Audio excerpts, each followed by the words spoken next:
Contrary to what many people believe, I am not a climate science denier. I am a skeptic on a few issues, but that's not what this is about. What I am is someone vitally interested in a clean environment. Actually, most Americans are. I think all of us want less pollution and cleaner stuff for our kids and grandkids. That's obvious. The problem is, a lot of environmental concerns, if we deal with those, it will hurt economic growth.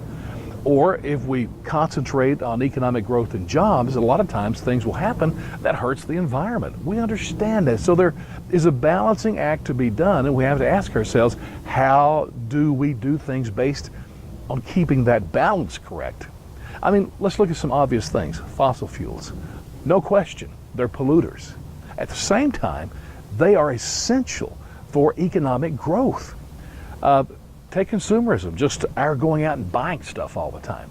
You know, it's when 7 billion people do that, yeah, that's bad for the environment, but great for the economy. Even population growth. I mean, wonderful for families, not the best thing for the environment. And so we can go on and on with this. So how do we change our lives in ways that will impact the environment for good and for cleaner outcomes?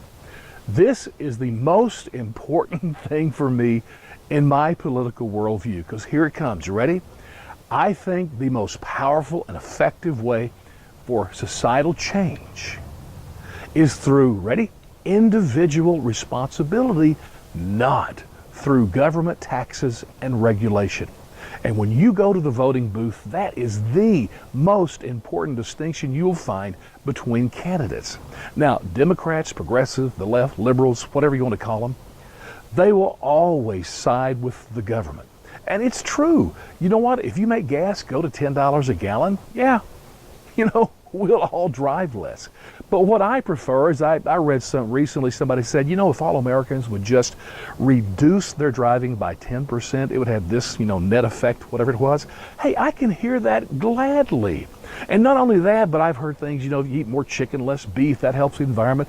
Hundreds of things have been mentioned. And here's the deal.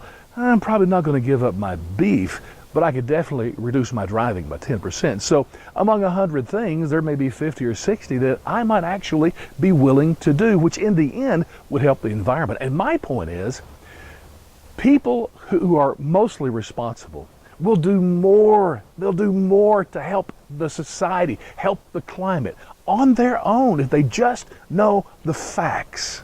If they just know what works, they'll do it on their own because most people are responsible. The left, nope, they're going to want government to take your money and to control as much of your life as they can for the purpose of a cleaner environment. So there's a balance, yeah, but when you go to vote the next time, I hope you'll think about, do you want individual responsibility to be the change or to be the impetus of change, or would you rather have the government to take your money, take your freedom, regulate your life, and then feel good that maybe the environment is being improved?